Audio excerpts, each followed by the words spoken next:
Hello and welcome to the Litany of Catholic Martyrs for June 9th. Make sure you pray for those families who have loved ones martyred on Easter Sunday in Sri Lanka. I know it's been 7 weeks, but let's not forget them.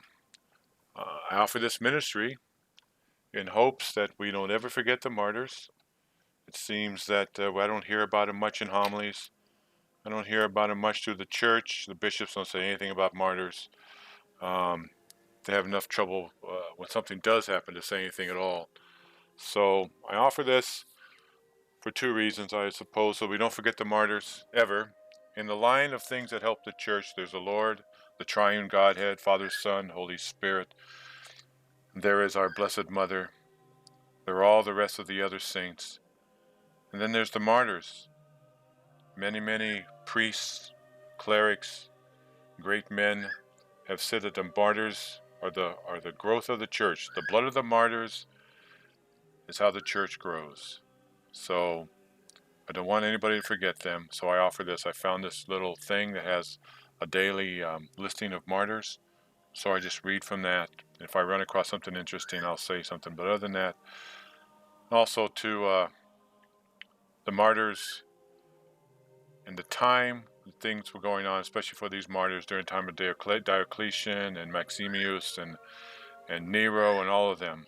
Things were a lot worse than they are now. So when you think things are bad, just read about the martyrs, and you'll know that things were infinitely worse.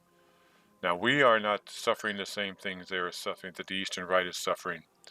But they are still, and they are being murdered like actually they are being murdered and martyred the same way that the early Catholics were under the first 4 centuries of the emperors of Rome. But simply because you're having a bad day doesn't really mean too much of anything. Just remember that these martyrs went through a lot worse, and then they offered their lives joyfully because of their love of the church, because they were centered on the church. So all that being said, let us begin. At Rome, on Mount Chalias, the birthday of the holy martyrs Primus and Felician, under the emperors Diocletian and Maximian. These glorious martyrs lived long in the service of the Lord, and endured sometimes together, sometimes separately, various cruel torments.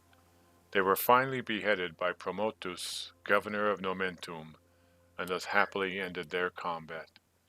At Agen in France, St. Vincent, deacon and martyr. At Antioch, St. Pelagia, virgin and martyr, whose eulogy has been made by St. Ambrose, who we know is from Milan, who was the mentor for St. Augustine, and also St. John Chrysostom, who I believe is a patron saint. No, he's not. I was going to say the patron saint for priests, but that is John Vianney. At Syracuse, the bishop St. Maximian, who is frequently mentioned by Pope St. Gregory.